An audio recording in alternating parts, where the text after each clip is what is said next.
The sky stretched endlessly above the frontier town of Dry Creek, a merciless expanse of blue that seemed to mock the parched earth below.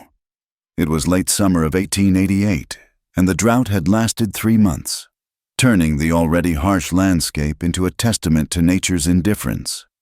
Red dust swirled with every gust of wind, coating everything in a fine layer of grit that worked its way into clothes, food, and souls alike. The town itself was little more than a collection of weathered buildings huddled along a single dirt road, a general store with warped boards, a saloon that never closed, a makeshift church that doubled as a schoolhouse, and various other establishments that catered to the rough men who passed through, beyond the town limits. The land rolled away in waves of brown grass and scattered mesquite, broken only by distant mesas that shimmered in the heat. On this particular afternoon, an unusual crowd had gathered in the dusty square behind the courthouse. Word had spread quickly through Dry Creek that something extraordinary was about to happen, an auction unlike any the town had seen before. Men abandoned their card games and whiskey glasses, emerging from the saloon's darkness to squint in the harsh sunlight. Women peered from behind curtains, whispering among themselves while keeping their children close. At the center of the commotion stood a makeshift platform, hastily constructed from old planks. Upon it, Sheriff Briggs, a man whose considerable belly strained against his vest, mopped his forehead with a grimy handkerchief. Beside him stood the subject of everyone's fascination, a young woman with her hands bound before her, her dark hair tangled and wild, her dress torn and dusty. But it was her eyes that drew attention, fierce and defiant. They swept over the crowd with barely concealed contempt. "Gentlemen," Sheriff Briggs began, his voice carrying over the murmur of voices, "we got ourselves a situation here. This here's the one they've been calling the Wild Girl. Found her stealing from the Henderson Ranch 2 weeks back. Before that, she broke out of the Millerville jail. Twice." He paused for effect, letting his words sink in. "Nobody knows where she came from. Won't give her proper name, neither." The crowd pressed closer, and voices rose in recognition. Many had heard the tales, how she'd bitten the deputy who tried to arrest her, how she'd somehow picked the lock of her cell with nothing but a bent nail, how she'd lived alone in the wilderness for Lord knows how long before being caught. "She's untamable," shouted a voice from the crowd. It belonged to Jake Morrison, a ranch hand with missing teeth and a mean disposition. "My cousin over in Millerville said she near about clawed his eyes out when he tried to put her on a horse." "That's right," another man chimed in. "No man could tame her. She's more wildcat than woman." The girl, for she couldn't have been more than 20, lifted her chin at these words. Despite her bound hands and disheveled appearance, there was something regal in her bearing, something that refused to be diminished by her circumstances. Sheriff Briggs raised his hand for silence. "Now, the county judge has decided, in his wisdom, that since we can't keep her locked up and nobody's claimed her, she's to be indentured to whoever's willing to take responsibility. Bidding starts at $20. A ripple of interest passed through the crowd. Indentured servitude wasn't uncommon in these parts, a way to deal with vagrants and criminals without the expense of long-term incarceration. But a young woman, even a wild one, was a different matter entirely. "25, called out Bill Hutchins, who ran the largest cattle operation in the county. His eyes glinted with an interest that made several women in the crowd shift uncomfortably. 30. This from Pedro Vasquez, whose reputation for working his ranch hands into the ground was well known. The bidding continued, each man's intentions as transparent as glass.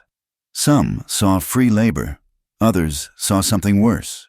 Through it all, the girl stood motionless, but her eyes had found something to focus on, a lone figure standing at the back of the crowd. He was tall and lean, dressed in worn but clean clothes that marked him as a rancher of modest means. Unlike the others, he wasn't pushing forward or calling out bids. He simply stood there, his weathered hat casting shadows across his face, his hands tucked into his pockets. There was something about his stillness that set him apart from the restless energy of the crowd. This was Caleb Matthews, though few in town knew much about him beyond his name. He'd arrived 5 years ago, purchased a struggling ranch in the valley beyond Devil's Ridge, and kept mostly to himself. Town gossip said he'd lost his wife to fever back east. That grief had driven him to this God-forsaken place. He came to town only when necessary, bought his supplies, and left without lingering for conversation or drink. $50, Hutchins called out, certain this would end the matter. 60, Vasquez countered, spitting tobacco juice into the dust. The girl's gaze remained fixed on the quiet man at the back. Something flickered in her eyes, not hope exactly, but a kind of recognition, as if she saw in him something the others lacked. The bidding slowed at $75. Hutchins and Vasquez glaring at each other like two dogs over a bone. Sheriff Briggs was about to call it when a new voice cut through the afternoon air. $100. Every head turned. Caleb Matthews had stepped forward, his voice calm, but carrying an authority that surprised those who dismissed him as just another struggling rancher. In the sudden silence, his boots made soft thuds against the packed earth as he approached the platform. "You sure about that, Matthews?" Sheriff Briggs asked, his eyebrows climbing toward his hat line. "That's near about 4 months' wages for most folk." Caleb nodded once, reaching into his coat to produce a leather pouch. "I'm sure." Hutchins scowled. "What's a man like you need with a servant girl, anyway? Your place is barely holding together as it is." "That's my business," Caleb replied evenly, counting out the bills with deliberate care. The crowd buzzed with speculation. Why would a man who could barely afford to keep his ranch running spend such a sum on a wild girl no one could control? Some shook their heads at the foolishness of it. Others wondered if grief had finally driven him mad. As Caleb handed over the money, someone in the crowd muttered loud enough for all to hear, "The rancher bought the wild girl no man could tame." The words rippled through the gathering, repeated and embellished, already becoming legend. Sheriff Briggs seemed reluctant to complete the transaction, but the law was the law. He handed over the papers that transferred responsibility for the girl to Caleb Matthews. "She's your problem now," he said, not unkindly. "Don't say we didn't warn you." Caleb tucked the papers inside his coat and turned to face the girl for the first time. Up close, he could see past the dirt and defiance to something else, a wariness born of too many betrayals, too many hands raised in anger rather than kindness. He didn't speak, just pulled out a knife and cut through the rope binding her wrists. The crowd held its collective breath, waiting for her to bolt or attack. She did neither. She rubbed her wrists where the rope had chafed them raw, never taking her eyes off this strange man who just paid a fortune for her. "Name's Caleb," he said quietly, pitched for her ears alone. "You got one you'd like to share?" For a long moment, she said nothing, then, so soft he almost missed it. "Marin." He nodded, accepting this small trust for the gift it was. "Well then, Marin, let's get on home." As they walked toward his wagon, the crowd parted before them like the Red Sea. The sun was beginning its descent toward the horizon, painting the sky in shades of amber and rose. Dust devils danced across the empty spaces between buildings, and somewhere a dog barked at shadows. Caleb helped Marin onto the wagon seat with a courtesy that surprised onlookers accustomed to rougher ways. She sat rigid beside him as he took up the reins, her body coiled like a spring ready to release. But she didn't run. Something in this quiet man's manner had stilled the panic that usually drove her to flight. As the wagon rolled out of town, heading toward the distant Blue Mountains, the gossipers were already embellishing the tale. By nightfall, everyone in 3 counties would know how Caleb Matthews had bought the wild girl, how he'd paid a fortune for what others saw as worthless. What they didn't know, what they couldn't see, was the way Marin's shoulders gradually relaxed as the town fell behind them, or how Caleb drove in companionable silence, asking nothing of her but her presence. They didn't see how the setting sun transformed the harsh landscape into something almost beautiful, all gold and purple shadows stretching toward tomorrow.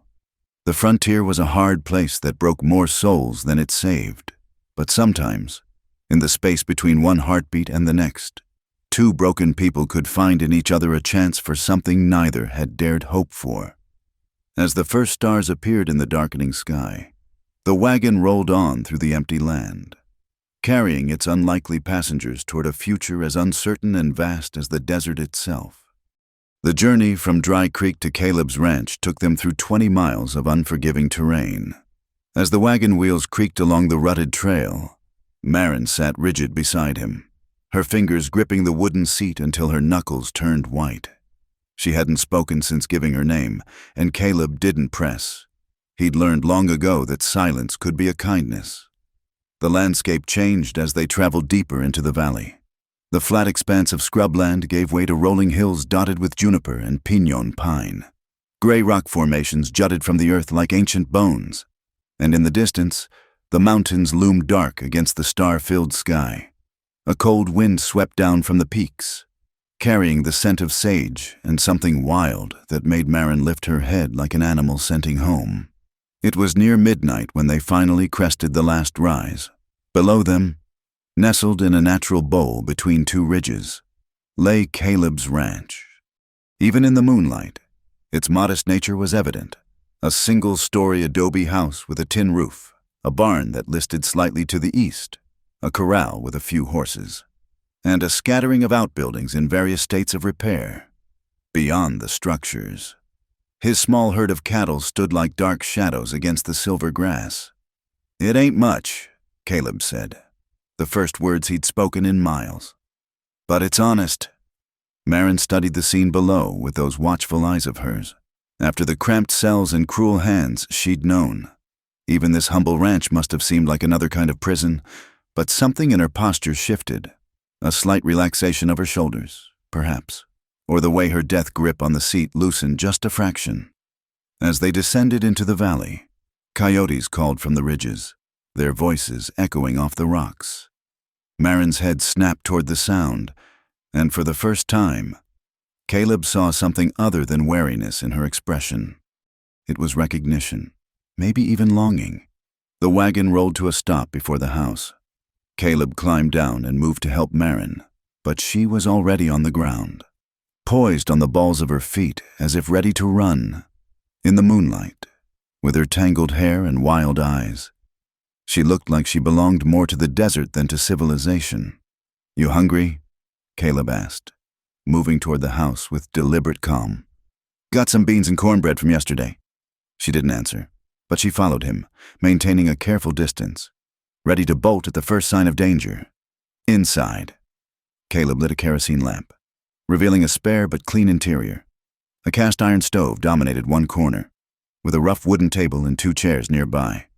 A narrow bed was pushed against the far wall, covered with a faded quilt. Everything spoke of a man living alone, making do with the minimum. Caleb busied himself at the stove, warming the promised beans. He set a plate on the table along with a cup of water, then retreated to lean against the wall, giving her space. Maren approached the food like a half-wild cat, cautious, circling, before finally sitting and eating with a hunger that spoke of too many missed meals. "There's a small room off the back," Caleb said while she ate. "Used to be for storage, but I cleared it out. Put a cot in there. It's yours if you want it. Door locks from the inside." Her chewing slowed, and she looked at him with surprise. A locked door she controlled. It was probably more consideration than she'd received in years. When she finished eating, Caleb showed her to the room. It was tiny, barely large enough for the narrow cot and a small chest of drawers. But it had a window looking out toward the mountains. He handed her a bundle, a clean dress that had belonged to his late wife, a comb, a bar of soap. "There's a wash basin on the chest," he said. "Well's out back when you need water." "I'll be heading out early to check the herd, but there's food in the larder." He paused in the doorway. "You're not a prisoner here. Maren, you want to leave. You leave, but if you stay, all I ask is you don't steal from me or bring trouble to my door." "Fair?" She clutched the bundle to her chest, studying him with those penetrating eyes. Finally, she nodded, a sharp, quick movement like a bird. Caleb left her then, closing the door softly behind him. A moment later, He heard the sound of the boat sliding home. He smiled grimly to himself. Trust would come slow, if at all. But at least she felt safe enough to stay the night. Dawn came early in the valley. Painting the rocks in shades of rose and gold, Caleb was already up, making coffee and checking his gear, when he heard movement from the back room. The door opened a crack, and Marin peered out, still wearing the torn dress from yesterday. "Coffee's hot," he said without looking up. "Help yourself." She emerged slowly, having washed her face and attempted to tame her hair with a comb. In the morning light, he could see she was younger than he'd first thought, maybe 18 or 19, with sun-darkened skin and the lean build of someone who'd lived rough. As the day progressed, Marin shadowed him at a distance. When he went to the barn, she followed. When he checked the water troughs, she watched from behind a fence post. She was like a wild creature learning the boundaries of new territory, mapping escape routes and hiding places. The real test came that afternoon. Caleb was repairing a section of corral when he heard the thunder of hooves.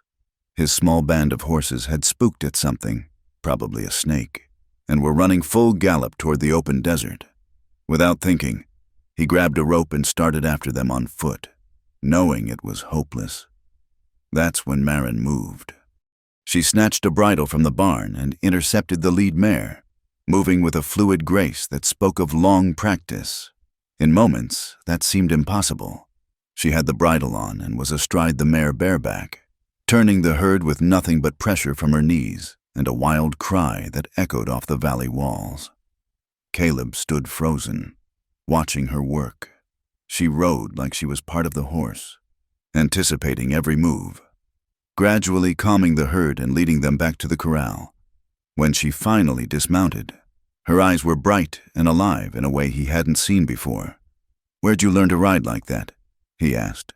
She shrugged, already retreating back into wariness. But something had shifted between them. She'd shown him a piece of herself, perhaps without meaning to, and he'd witnessed it without trying to cage it. As the days passed, they developed a rhythm. Caleb never demanded anything of her, never raised his voice or his hand. He simply went about his work, leaving space for her to choose her level of involvement. Sometimes she helped with the horses. She had a natural way with them that made his job easier. Sometimes she disappeared for hours, exploring the ridges and arroyos, always returning by nightfall. The first time she tried to leave for good was during a dust storm that rolled in from the north. The wind howled like a living thing, driving sand through every crack in the walls. Caleb found her at the door, a determined set to her jaw. "Storm will kill you out there," he said calmly. "But if you're set on going, at least take a canteen and some food." She hesitated, surprised again by his response. The wind screamed louder, rattling the windows.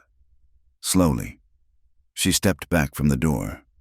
They spent that night sitting by the stove, listening to the storm rage, sharing the warmth without words. The second time she tried to leave, it was a clear morning with no excuse but the call of freedom.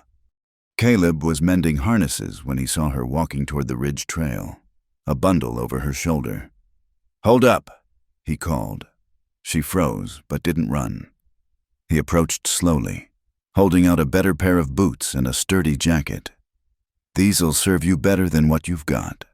She took them, confusion clear on her face. "Why?" The word was rusty from disuse. "Everyone deserves a choice," he said simply. "Just remember, you've got a place here if you want it." She left that morning, and Caleb went back to his work, ignoring the unexpected hollow feeling in his chest. But as the sun set, painting the valley in familiar shades of gold and crimson, he saw a figure descending the trail. Marin walked back into the ranch yard, wearing the boots and jacket he'd given her, something different in her bearing. She didn't speak, just picked up a bucket and headed to milk the goat, falling back into the rhythm they'd established as if she'd never left. But that night, for the first time, she didn't bolt her door. The land around them was harsh and unforgiving, a place that tested every soul who tried to scratch a living from its reluctant soil. But in that very harshness lay a kind of honesty. The desert didn't lie or pretend. It simply was. And perhaps that's what Marin needed. a place as wild and uncompromising as herself, and a man who understood that some things couldn't be tamed, only accepted. As autumn approached and the nights grew cold, they worked side by side more often than not. Words were still rare between them, but understanding grew in the silence. When Caleb taught her to repair fences, she learned with focused intensity. When she showed him where to find water in the dry washes, he followed without question. Neither spoke of the past that had brought them to this point, his grief, her abandonment.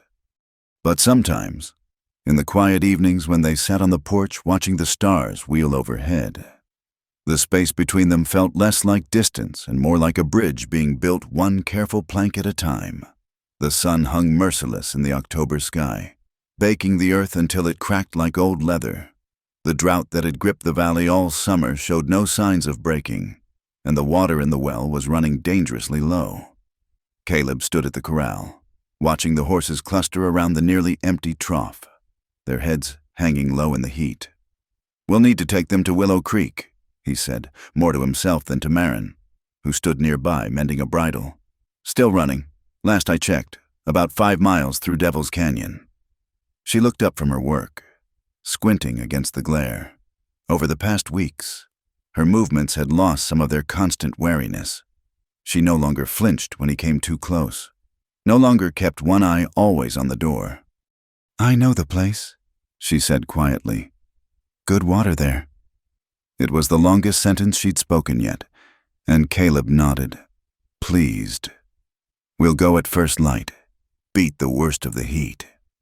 That evening, they prepared for the journey with the careful efficiency of two people who'd learned to work in companionable silence. Caleb filled what canteens they had, while Marin gathered rope and checked the horses' hooves.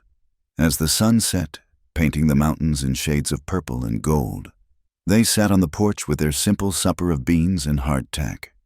"Full moon tonight," Caleb observed. "Good for traveling." Marin nodded, her gaze fixed on the horizon where the first stars were beginning to appear. There was something different about her in the evenings now, a stillness that seemed less like fear and more like contemplation. "My mother used to say the moon was God's lantern," she said suddenly, surprising them both. "Said he lit it special for lost souls to find their way home."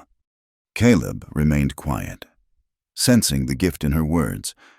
Marin so rarely spoke of anything personal that each revelation felt precious as water in the desert. "She die?" he asked gently. "Don't know." Marin's voice was flat, matter of fact. "Left me at a trading post when I was 7. Said she'd be back in a day or 2. She shrugged, a gesture that tried too hard to be careless. "Trader kept me for a while, working, then sold me to a family heading west. She paused, her jaw tightening. "Weren't kind. I ran first chance I got." The words hung between them in the cooling air. Caleb thought of a 7-year-old girl, abandoned and afraid, learning too young that the world could be cruel. No wonder she'd grown wild as the desert itself. "How long you been on your own?" he asked. 6 years, maybe 7, lost count." She pulled her knees up to her chest, making herself small. "Better alone. Nobody to leave you. Nobody to hurt you." Caleb was quiet for a long moment, choosing his words carefully. "My wife used to say something similar after she lost our baby. Said it was better not to love at all than to love and lose." He stared out at the darkening valley. She was wrong, though. The loving was worth the losing, hard as it was. Marin turned to look at him, really look at him. For perhaps the first time, in the lamplight spilling from the doorway, she could see the lines grief had carved around his eyes, the weight he carried in the set of his shoulders. "How'd she die?" The question was soft, almost whispered. "Fever. 3 winters back." His voice was steady, but his hands tightened on his coffee cup. "Came on sudden. Doc said there was nothing to be done. I held her hand while she burned up with it. Couldn't do nothing but watch." He paused, swallowing hard. "Came out here after. Couldn't stand the place we'd built together. All those empty rooms full of plans that never be." They sat in silence as the moon rose, full and bright as promised. washing the valley in silver light. Somewhere in the distance, a screech owl called, its cry echoing off the canyon walls. "I'm sorry," Maren said finally, "about your wife. I'm sorry about your mother," Caleb replied. "And those folks that weren't kind." She nodded, accepting the exchange of sorrows. Then, surprising him again, she asked, "What was her name? Your wife?" "Elizabeth, but I called her Beth." A ghost of a smile touched his lips. "She had hair the color of sunrise and a laugh that could fill a room. Would have liked you, I think. She always rooted for the wild things." They went to bed soon after, but something had shifted in the space between them. The careful walls they'd both built had developed cracks, letting in slivers of light. Morning came cool and clear, with a breeze that promised the day's heat to come. They set out just as the eastern sky began to pale. Leading the horses in a long string, Maren rode the lead mare while Caleb brought up the rear, keeping the herd together as they entered the narrow confines of Devil's Canyon. The canyon was a slash in the earth, carved by centuries of flash floods. Its walls rose steep and red on either side, barely wide enough in places for two horses to pass abreast. The floor was sandy, dotted with boulders and scrub brush that grabbed at their legs. They'd gone maybe 2 miles when Maren suddenly reined up, her body tense. Caleb was about to ask what was wrong when he heard it too, voices echoing off the canyon walls. Coming from ahead, "Back up slow," he said quietly. But it was too late. Around the bend came 3 riders, rough-looking men with the unmistakable bearing of trouble. They spread out, blocking the narrow passage. "Well, well," said the leader, a heavy-set man with a scar running from ear to jaw. "Caleb Matthews. Heard you bought yourself something interesting at auction." Caleb's hand moved casually to rest near his rifle. "Tom Hutchins, this is a surprise. You're a long way from your usual range." Hutchins grinned, showing yellowed teeth. "Dry year. Gotta water the stock somewhere." His eyes fixed on Maren with an intensity that made Caleb's jaw clench. "That her? The wild girl? Doesn't look so wild to me." "The lady's name is Maren," Caleb said evenly. "And we're just passing through to water our horses." "Lady?" One of the other men laughed. "That's rich. Everyone knows what she is." Maren had gone very still in her saddle, but Caleb could see her fingers tightening on the reins. The mare beneath her sensed the tension, dancing nervously.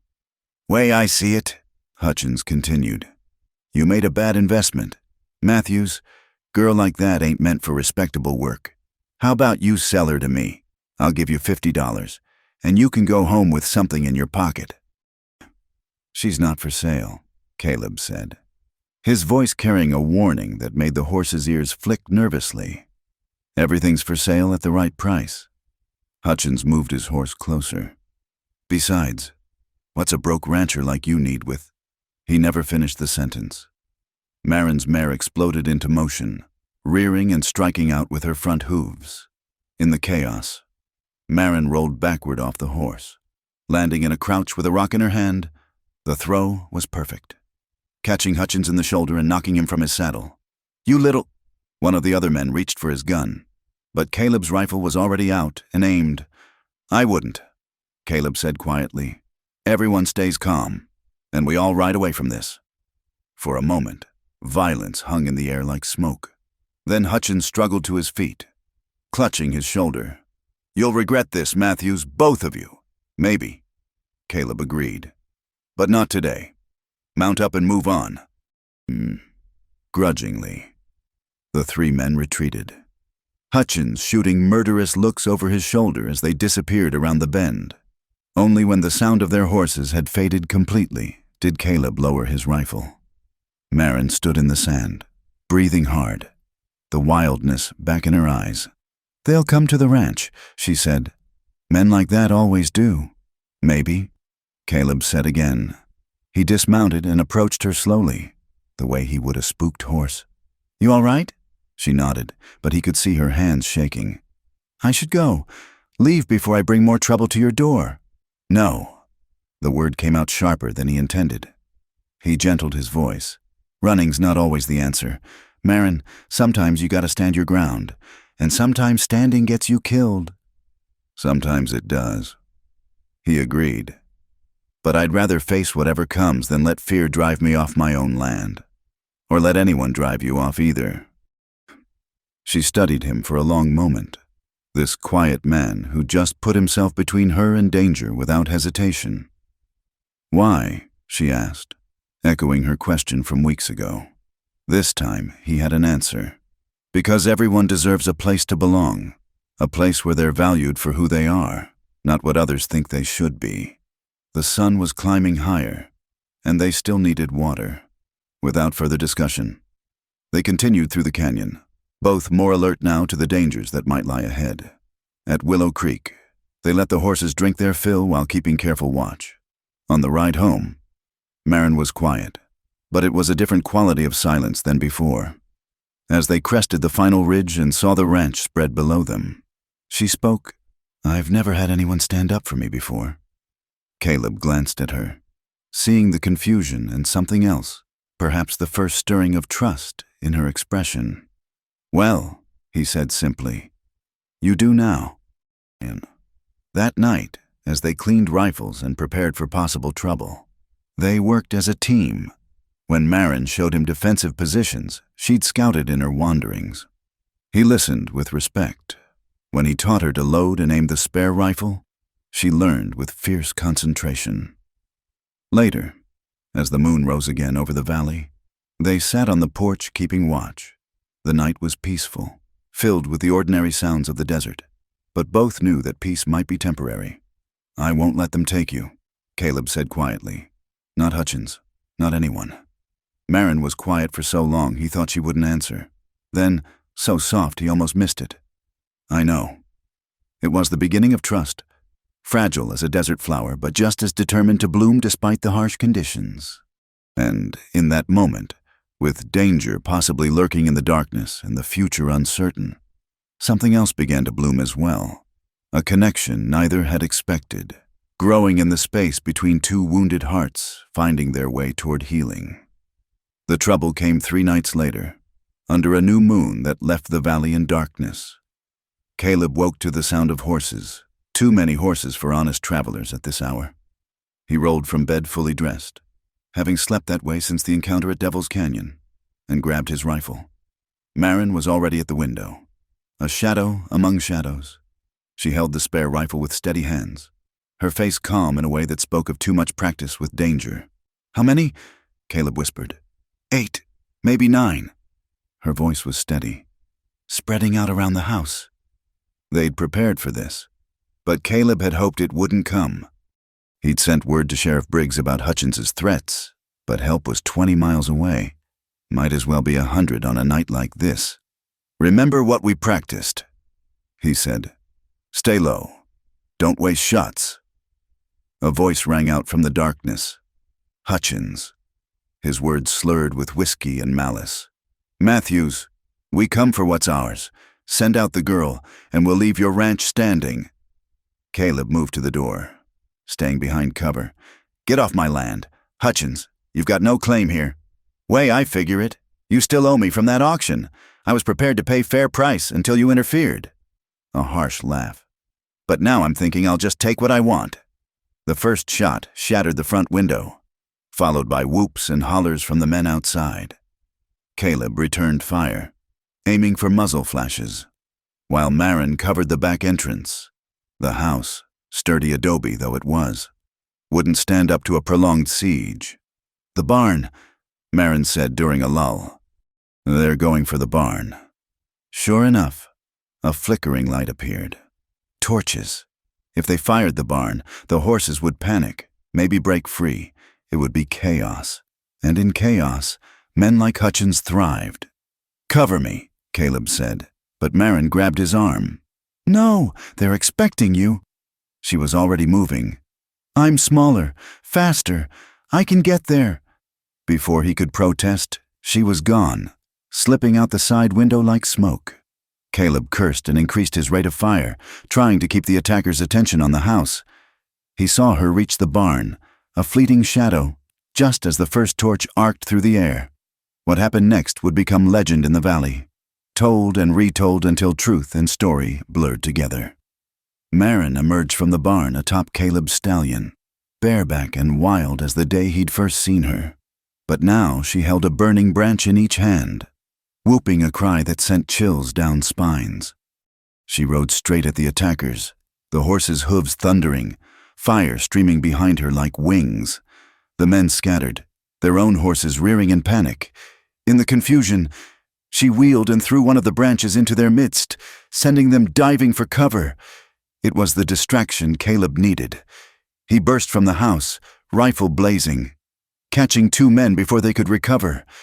Marin circled back, leaping from the stallion to tackle a third who was drawing a bead on Caleb.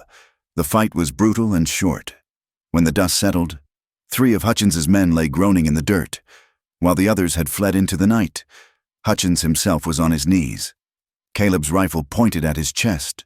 "You're done here," Caleb said, breathing hard. "You come near my ranch or Marin again and I'll kill you. That's not a threat. It's a promise." Hutchins spat blood. "She's turned you wild too. Matthews, that girl's nothing but trouble." "Maybe," Caleb agreed. "But she's my trouble now."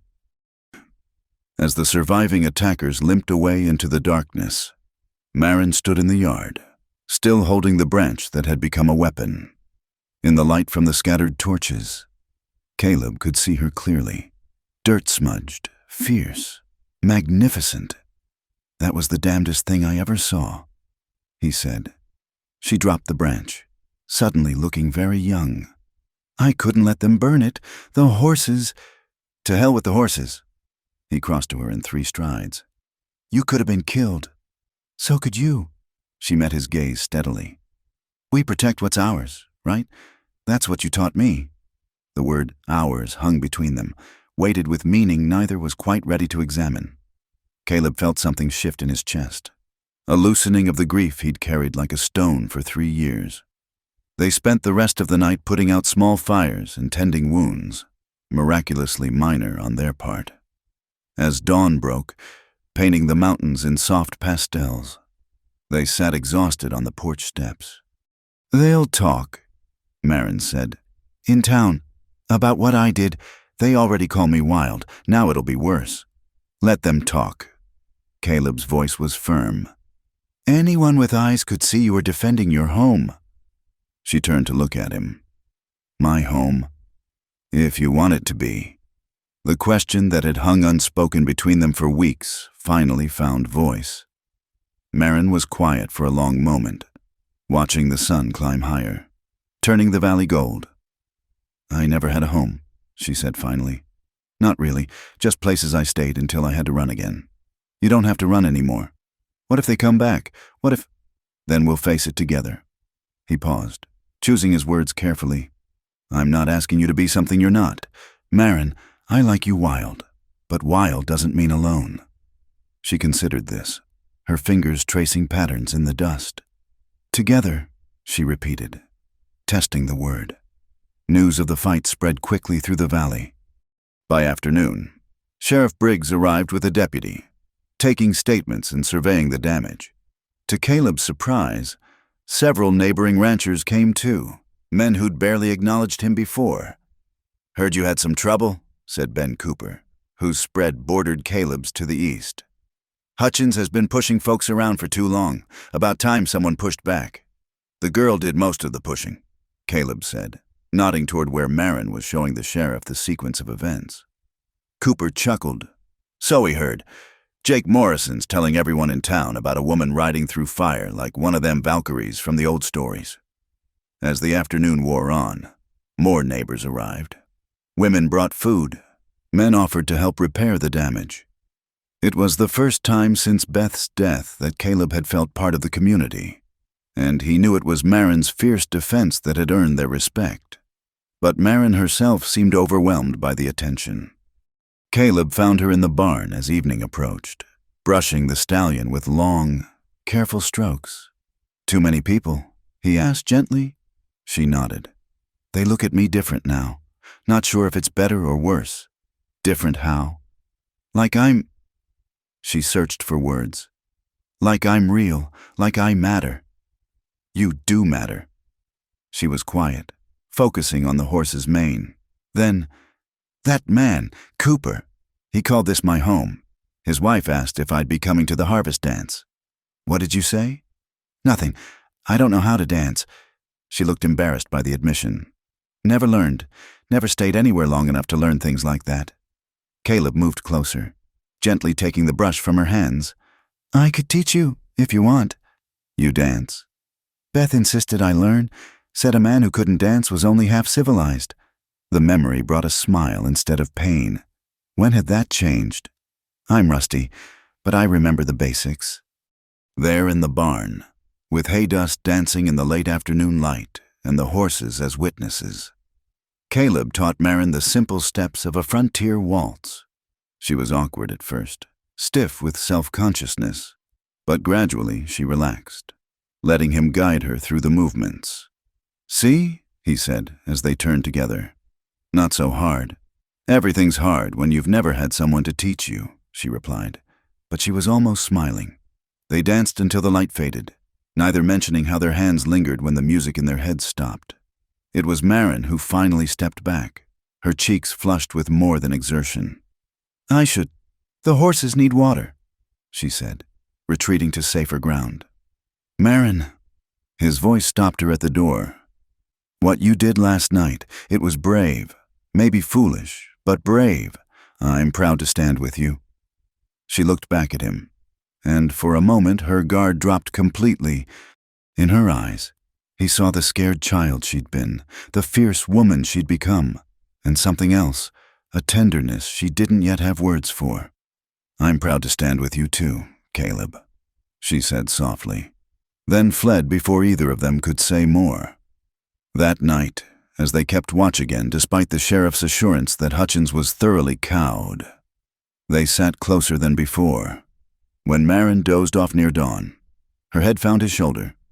Caleb sat very still, afraid to wake her, afraid to examine the warmth spreading through his chest.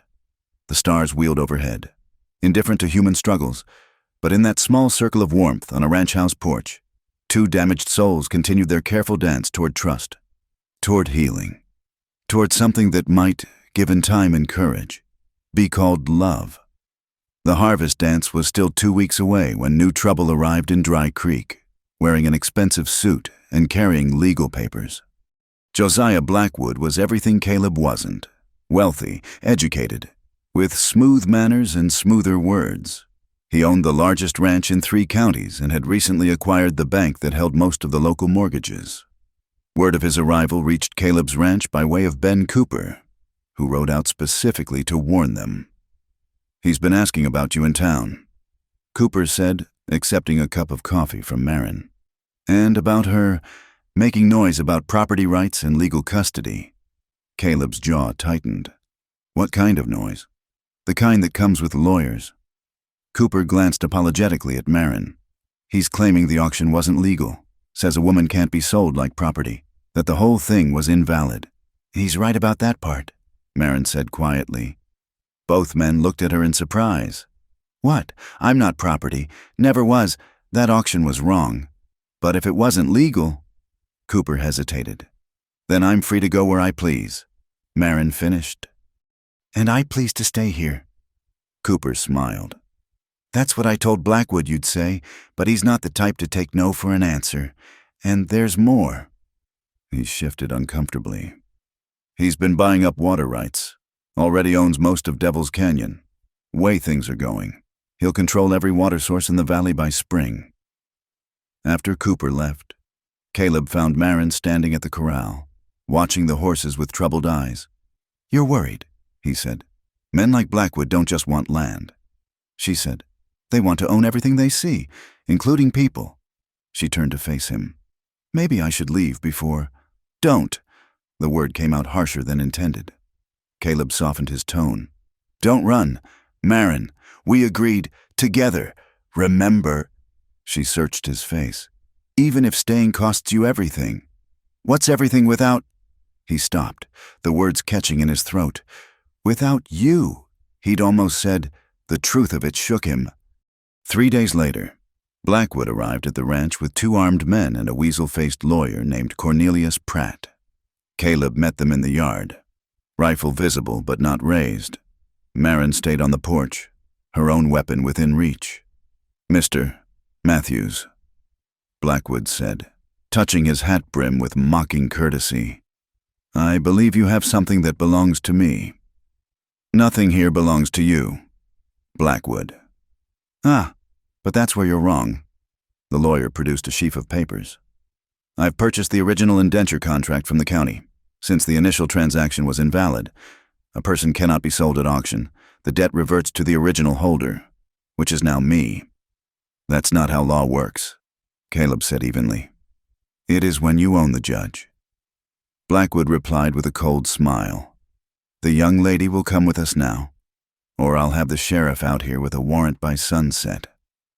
"I'm not going anywhere." Marin had moved down from the porch, standing beside Caleb. "Your papers mean nothing to me."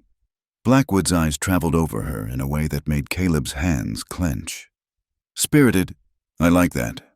You'll do well at my ranch. I have need of someone with your qualities. The only quality you need to concern yourself with is my marksmanship," Marin said, "which is excellent." The tension stretched taut until Pratt cleared his throat nervously. "Perhaps we should allow them time to consider the legal ramifications. 24 hours. Blackwood cut him off. "Then I come back with the full force of the law." He looked directly at Caleb. "I've heard about your mortgage troubles. Matthews, be a shame if the bank had to call in your loan early." After they left, Caleb and Marin stood in the dusty yard, the weight of the threat settling over them like a shroud. "He can do it," Caleb said quietly. "Call in the loan. I'm barely keeping up with payments as is. Then we fight." "With what? He owns the judge, the bank, probably half the town council." Caleb ran a hand through his hair. Maybe you should go. Not to him, but away. Far away where he can't." "Stop!" Marin grabbed his arm, forcing him to look at her. "You think I care about papers and judges? You think I stayed here because of some auction?" Her eyes blazed with the same fire he'd seen the night she rode through flames. "I stayed because for the first time in my life, someone saw me as more than something to use or own. I stayed because—" She broke off, but her hand remained on his arm, warm through the fabric of his shirt. "Because what?" he asked softly. "You know what?" she whispered. He did know. Had known for weeks. Maybe since that first night when she'd trusted him enough to sleep under his roof. But knowing and saying were different things, and the words felt too large for his throat. The next morning brought unexpected allies. Sarah Cooper arrived first, followed by other women from neighboring ranches. They came with food and fierce determination, having heard about Blackwood's threats. "That man's had his boot on this valley's neck for too long," Sarah declared. "Organizing the women with military efficiency. Time we pushed back." "What can you do against lawyers and guns?" Marin asked, overwhelmed by the support. "You'd be surprised," Sarah replied with a sharp smile. "My husband holds the deed to our ranch, but I keep the books. Most of us do. We know where Blackwood's weak spots are." As the women plotted, Ben Cooper and other ranchers gathered in the barn with Caleb. The mood was grim but determined. Blackwood stretched thin, Ben reported. "All this buying has left him cash poor. If we stand together, refuse to sell water rights or land, he'll squeeze us through the bank," another rancher pointed out. "Not if we establish our own water cooperative," Ben said. "Pool resources, share rights, make it legal and binding before he can stop us." It was a good plan, but it would take time, more than the hours they had left. As sunset approached, Caleb found himself pacing the porch, watching the road. "They're coming," Marin said quietly, joining him. She'd changed into her best dress, the one that had belonged to Beth, and pinned her hair up properly. The transformation was striking, but Caleb missed the wildness. "Why?" he began. "If I must face them, I'll do it as a lady," she said firmly. "Let them see I'm not the wild animal they think I am. You don't have to prove anything to anyone. I'm not doing it for them." She took his hand, interlacing their fingers. "I'm doing it for us, for the future I want us to have." The word us sang in the air between them. Caleb squeezed her hand, drawing strength from her courage. Blackwood arrived as promised, but he hadn't expected the crowd. Every neighboring rancher had come, along with their wives and older children. They stood witness, silent but present, as Blackwood's carriage rolled to a stop. Quite the gathering, Blackwood observed, his confidence dimming slightly. But it changes nothing. The law is the law. Funny thing about law, a new voice said. Judge Theodore Morrison stepped from behind the barn, followed by a you and Marshall. It applies to everyone, even wealthy ranchers who think they can buy their way around it. Blackwood's face went pale. Morrison, what are you doing here? My job. The judge replied curtly. Marshall Henderson has some questions about certain land deals you've made. Seems there are irregularities, forged signatures, intimidation of witnesses.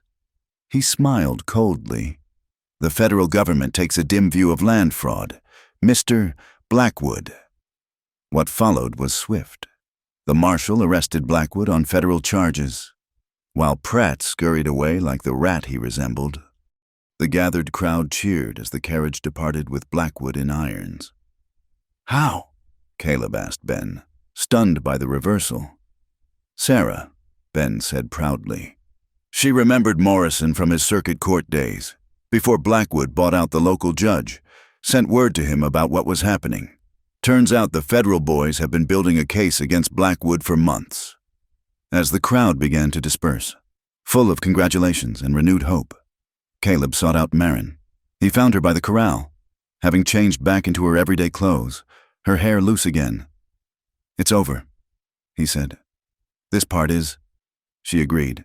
But there'll be other Blackwoods, other men who think they can take what isn't freely given. Then we'll face them too, together. She turned to him then, and in the last light of day, he saw everything she'd been trying to say written on her face. Together, she agreed. If you'll have me. Not as someone you bought or saved, but as the woman who walked straight into my heart, he finished. Who brought life back to a place I thought would only know grief. Who taught me that wild doesn't mean broken, and tame doesn't mean weak.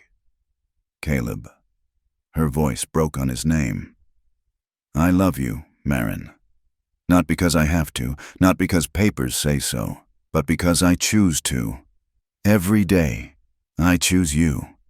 She was in his arms then, fierce and tender at once, whispering words against his chest that sounded like home and forever, and yes, above them, stars began to appear in the deepening sky, and somewhere in the distance, coyotes sang their wild songs to the moon, but in the circle of each other's arms, two souls who'd thought themselves too damaged for love discovered that sometimes the best things grow in the harshest ground, deep-rooted, strong, and absolutely untamed. Winter arrived early that year, bringing neither snow nor rain but a dry, bitter cold that turned the earth to iron and made every sunrise feel like broken glass. The drought that had gripped the valley since spring tightened its hold, and by December, even the hardy mesquite was dying. Caleb stood at the well, hauling up another bucket that was more mud than water. The rope burned his already raw hands, but he barely noticed. His attention was fixed on the horizon, where dust devils danced in mockery of the rain clouds that never came. That's the last of it, Marin said quietly beside him. She'd been tracking their water supplies with grim efficiency, rationing every drop. Maybe 2 days' worth, if we're careful. The cattle were already gone, sold off one by one to pay debts and buy feed for the horses they couldn't bear to part with. The ranch that had seemed so full of promise just months ago now felt like a trap closing around them. We'll have to go deeper, Caleb said, though they both knew the futility of it. He'd already dug the well twice as deep as any in the valley. The water table was simply dropping faster than they could chase it. Marin studied his face, seeing the exhaustion he tried to hide. He'd been working from dawn to past dusk, trying everything, hauling water from distant springs that were themselves failing, digging irrigation channels for rain that wouldn't come, even attempting to trade labor for water rights with luckier neighbors. Come inside, she said. You need to eat. Not hungry. Caleb. She touched his arm. feeling the tremor of overworked muscles. Killing yourself won't bring the rain. He laughed bitterly. What else can I do? Watch everything die? Lose another? He cut himself off, but she heard the unspoken word. Another home, another love, another future. That night, Caleb collapsed at the table, the weight of failure crushing him. He'd barely touched the meager meal Marin had prepared from their dwindling supplies. His hands shook as he tried to lift his coffee cup. I can't save it, he said, the words torn from him. The ranch, the horses. I'm going to lose it all. Just like... Don't! Marin's voice was fierce. Don't you dare compare me to what you've lost. I'm not Beth. I'm not going anywhere. You should. The words were raw. While you still can, find someone who can provide better than... The slap came swift and sharp, snapping his head sideways. Before he could react, Marin was pulling him against her, holding his head to her chest as if she could protect him from his own despair. Listen to me, Caleb Matthews, she said, her voice thick with unshed tears. I didn't survive alone in the desert for 7 years to give up now. I didn't fight off wolves, and worse, to walk away when things get hard. You saved me once. Now it's my turn.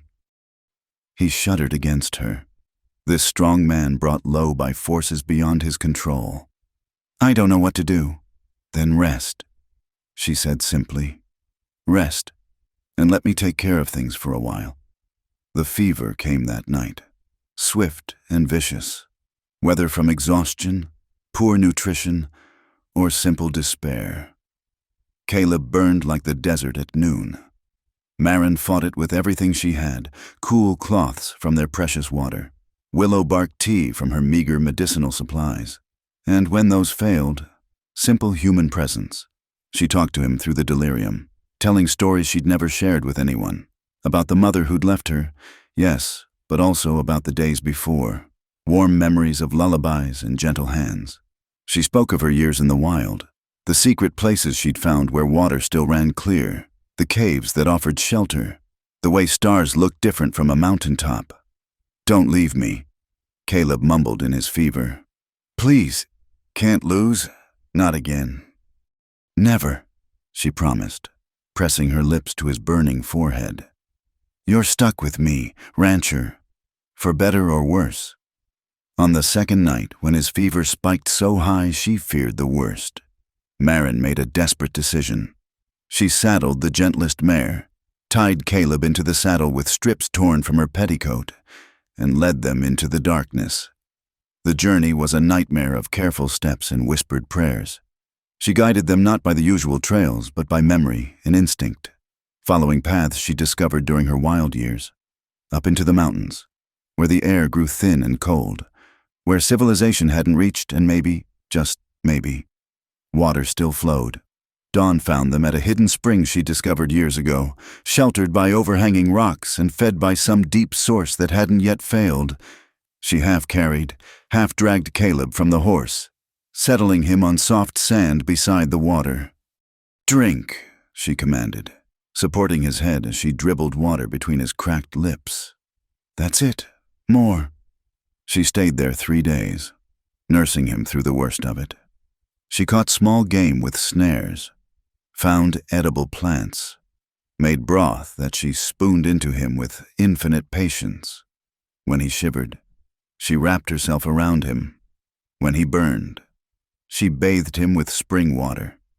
Slowly, painfully, the fever broke. Caleb's eyes cleared, focusing on her face with wonder. Somewhere safe, she said simply. Somewhere with water.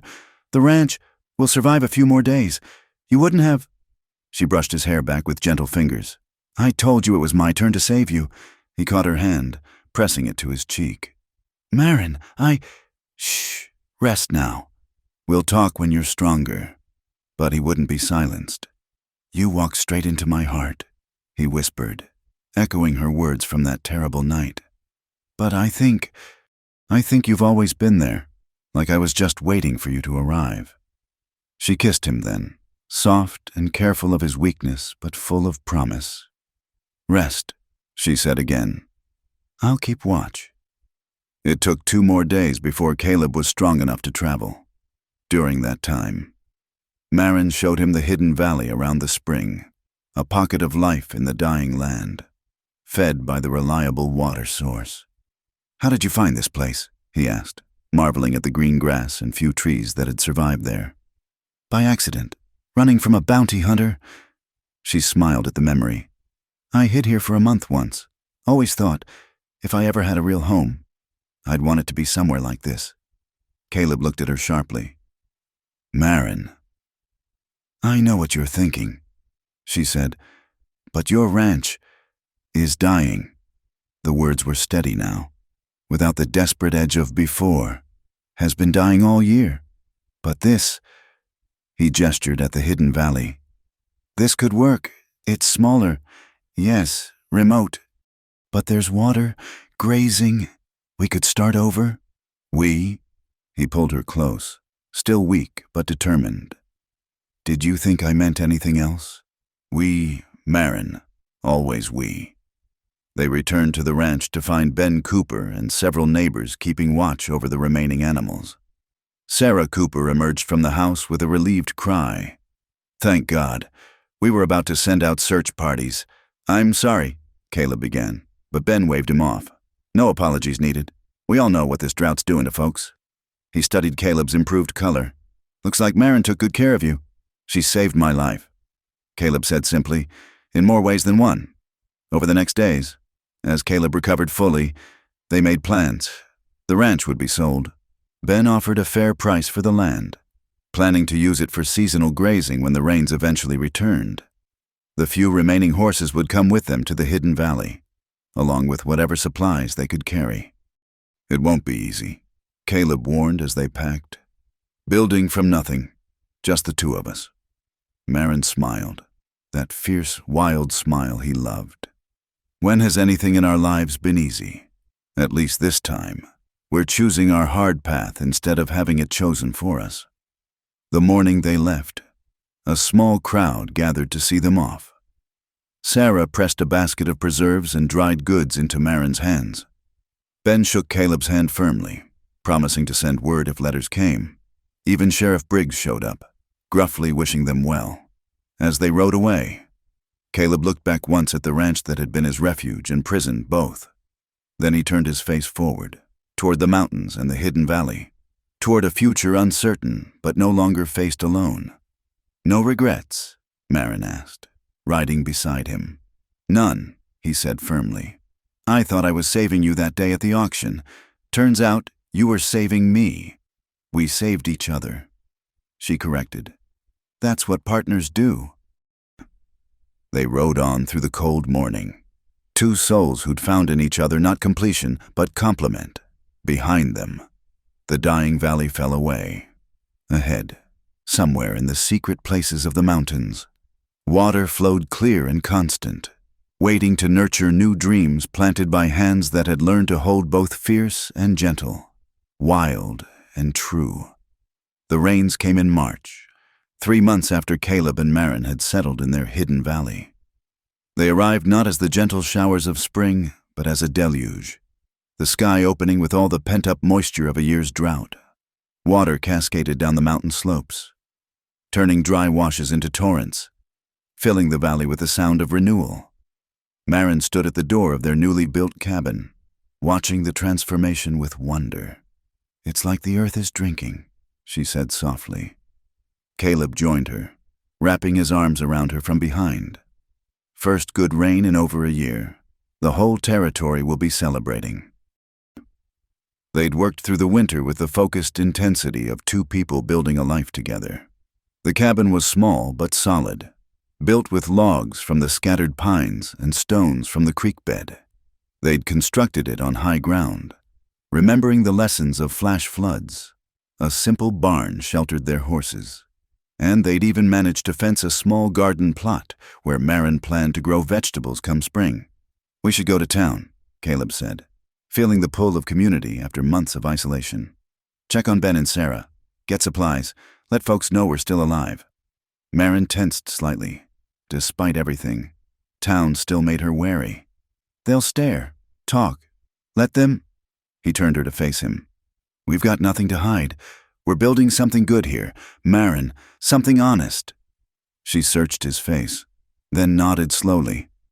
"All right, but I'm bringing the rifle." He laughed. "I'd worry if you didn't." The journey to Dry Creek took most of a day. Following trails turned treacherous by the rain. They arrived to find the town transformed, not physically, but in spirit. People walked with lighter steps, smiled more readily. The drought's breaking had broken something else too, a tension that had gripped the community for too long. Their first stop was the general store, where Samuel Morrison, Judge Morrison's nephew, greeted them with genuine warmth. "Caleb, Marin, we'd heard you'd gone into the mountains. Folks been wondering if you'd found water. We did well enough," Caleb said carefully. Even now, he was protective of their valley's location. "I'll say you did." Samuel grinned. "You look better than I've seen you. Caleb, both of you." It was true. The hard work and simple living had strengthened them both. Caleb had lost the gaunt look of desperation, while Marin had gained a quiet confidence that made her seem taller. As they gathered supplies, word of their arrival spread. Sarah Cooper appeared, embracing Marin with enthusiasm that surprised them both. "I've been so worried. When you didn't come back after the rain started, we feared the worst. We're building something new," Marin explained hesitantly. "Away from everything." Sarah studied her with knowing eyes. "Building a home, you mean good. You both deserve that." At the saloon, Ben Cooper and other ranchers welcomed Caleb with backslaps and offered drinks. The talk was of recovery, rebuilding herds, replanting fields, the cooperative water system that had survived its first test. "Could have used you in the planning meetings," Ben said. "Your idea about the mountain reservoirs was sound. You seem to have managed fine without me." Caleb replied, "Maybe, but the offer stands. There's a place for you in the cooperative whenever you want it." It was generous, considering Caleb no longer owned land in the valley proper. But that was the way of frontier communities. They understood that circumstances could change overnight, and today's help might be tomorrow's necessity. As afternoon wore on, they encountered unexpected resistance at the bank. The new manager, a thin man named Aldrich who'd replaced Blackwood's puppet, looked at them with barely concealed disapproval. "Mr. Matthews and companion." His tone made the words sound dirty.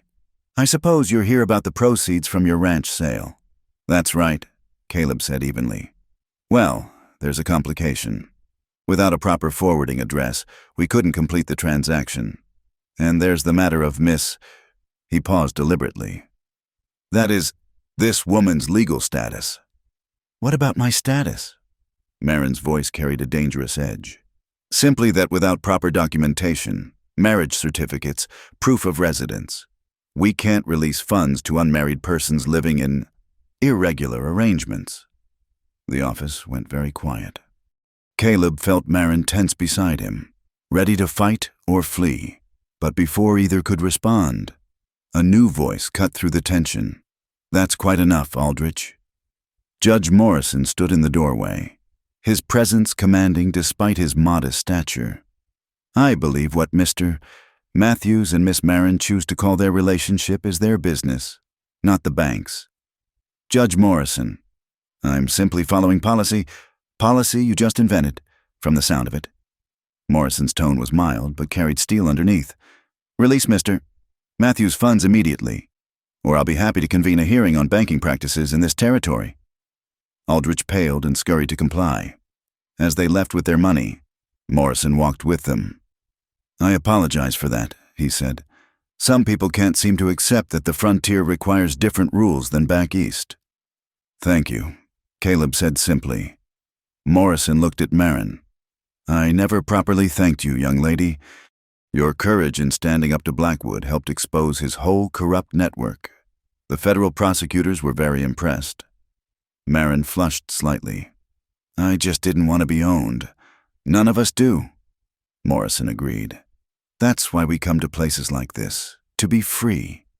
He tipped his hat. "You two take care of each other." As they prepared to leave town, loaded with supplies and news, They encountered one more surprise. A small crowd had gathered near their wagon, not hostile, but curious. Among them were several young women, some Marin recognized from neighboring ranches. One, a girl named Clara, whom Marin remembered from the harvest dance preparations, stepped forward nervously. "Miss Marin, we heard, that is, folks say you rode through fire, that you fought off bandits and saved Mr. Matthew's ranch." "Stories grow in the telling," Marin said uncomfortably. "Maybe," Clara said, "but we also heard you lived free, on your own terms, that you chose your own path." She glanced back at her companions. "Some of us, we'd like to learn to be stronger, more independent." Marin looked at the earnest faces, young women constrained by convention, seeing in her a different possibility. "I don't know what I could teach you," she said slowly. "You could teach us to ride like you do." Another girl piped up. "To shoot, to not be afraid, to be wild," Clara added softly, "but in a good way." Caleb watched Marin struggle with this unexpected request. She'd spent so long being rejected by society that acceptance, even admiration, sat uneasily on her shoulders. We don't live in town," she said finally. "Our place is remote. We could come to you." Clara said eagerly. "Once a month, maybe? Our families wouldn't object to riding lessons." "Let her think about it." Caleb intervened gently. "It's a big thing you're asking." As they rode home through the rain-washed landscape, Marin was unusually quiet. Finally, as they entered the foothills, she spoke. "Those girls, they see something in me that isn't there." "Isn't it?" Caleb asked. "Seems to me you're exactly what they see. A woman who refused to be caged, who fought for her freedom and won." "I'm just trying to survive." "No." He reined in his horse, waiting until she met his eyes. "Not anymore. Now you're living. There's a difference." She considered this as they climbed higher into the mountains. The rain had tapered to a gentle mist, and everywhere the world seemed to be coming alive. Grass sprouting, wildflowers budding, streams singing with newfound water. "If I teach them," she said finally, "they might get ideas, might cause trouble for their families." "Might find their own strength," Caleb countered. "Might change things for the better. Change is dangerous. So is staying the same when the world moves on without you." They reached their valley as evening fell, the hidden paradise even more beautiful with the rain's blessing. New grass carpeted the meadow, and their small garden showed the first green shoots of promise.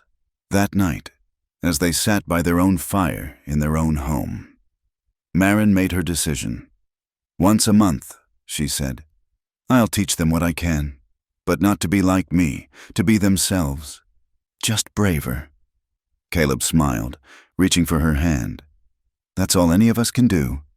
She squeezed his fingers, looking around their simple cabin with its rough furniture and handful of precious possessions. "When I was alone in the desert, I used to dream of water. Just water. Never imagined I'd have all this." "All what? We don't have much by most folks' standards." "We have everything," she corrected. "A home nobody can take from us. Work that matters. Each other."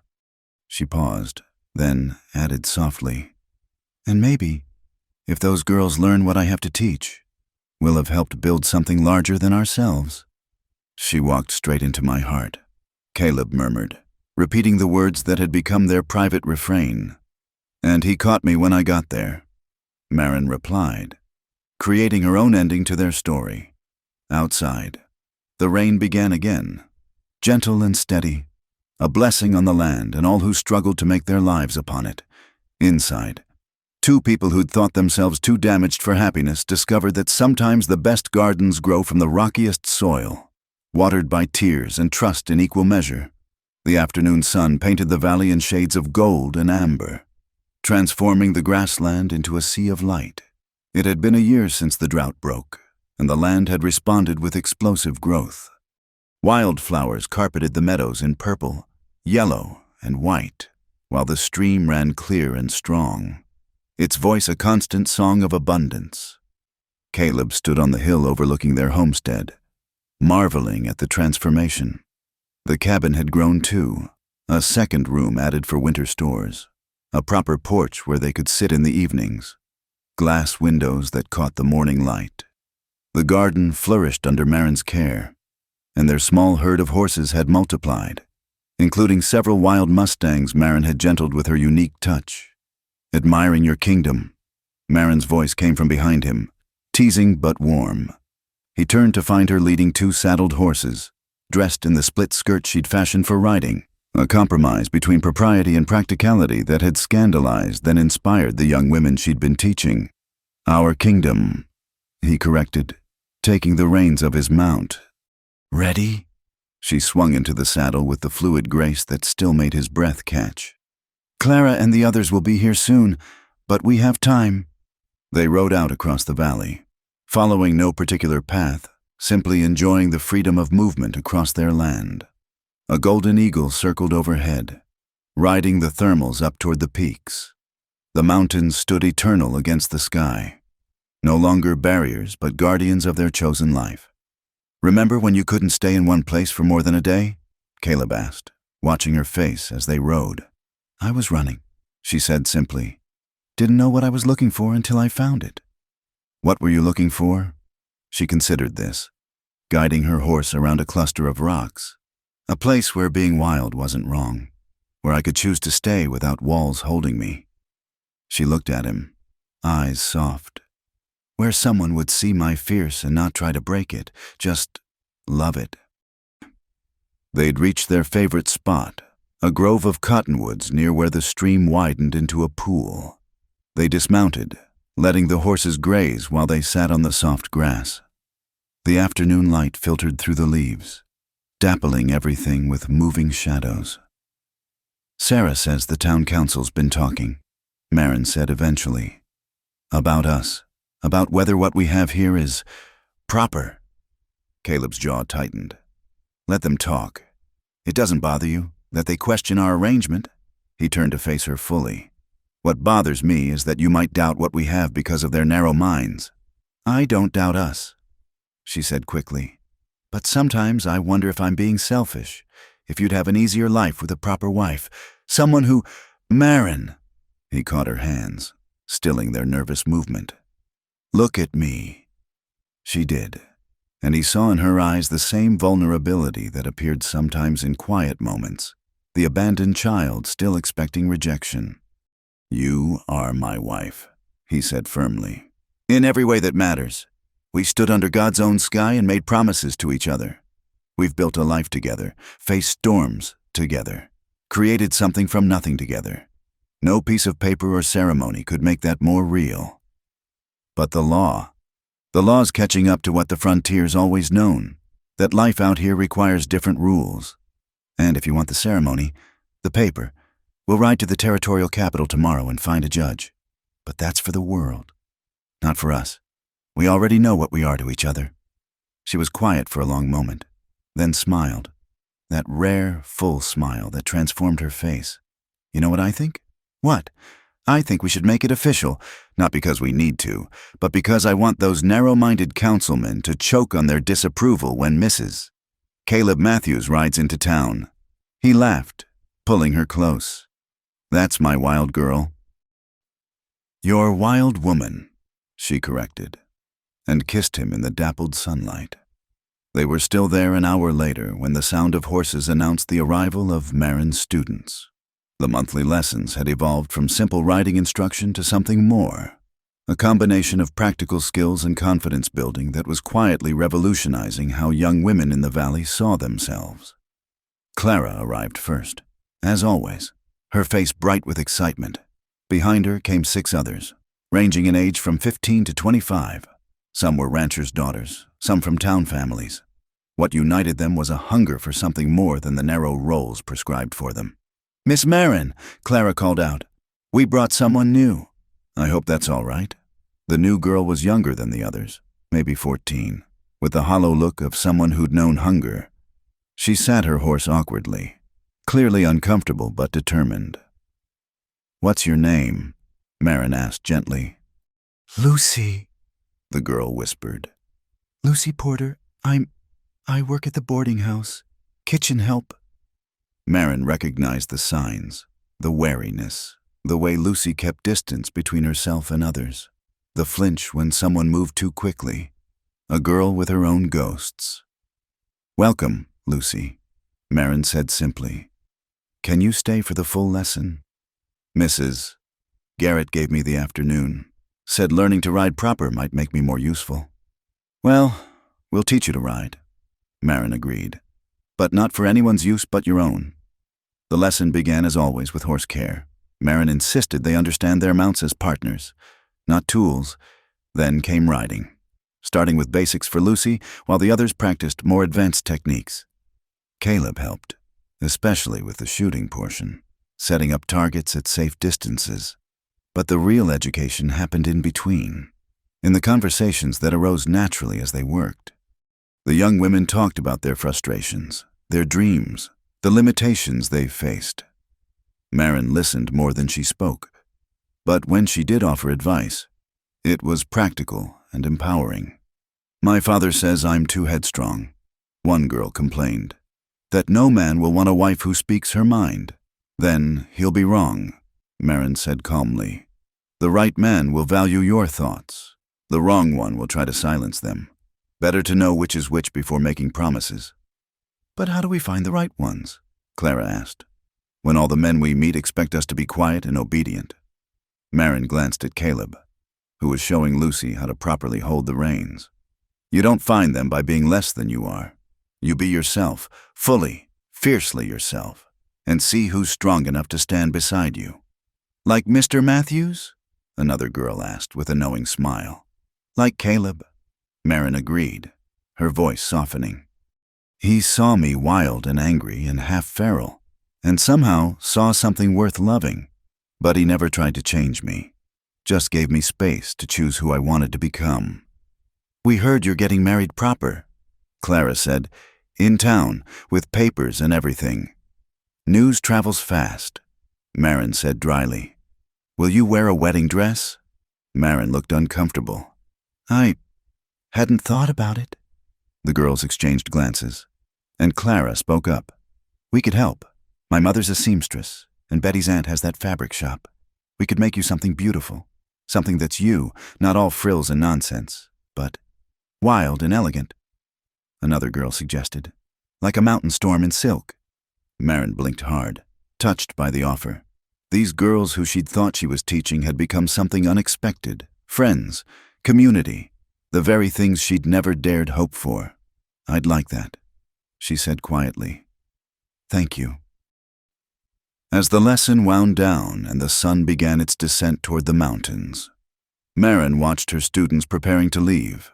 Lucy lingered, clearly reluctant to return to town. "You did well today," Marin told her. "You have natural balance." Can I come back?" Lucy asked hesitantly. "I don't have money for lessons, but I could work, help with chores, or—" "You come back whenever you can," Marin interrupted. "No payment needed. Sometimes we help each other just because we can." Lucy's face lit up, and for a moment, Marin saw herself at that age, desperate for kindness, for someone to see her as more than a burden. After the students left, Caleb and Marin stood together watching the sun paint the sky in brilliant oranges and purples.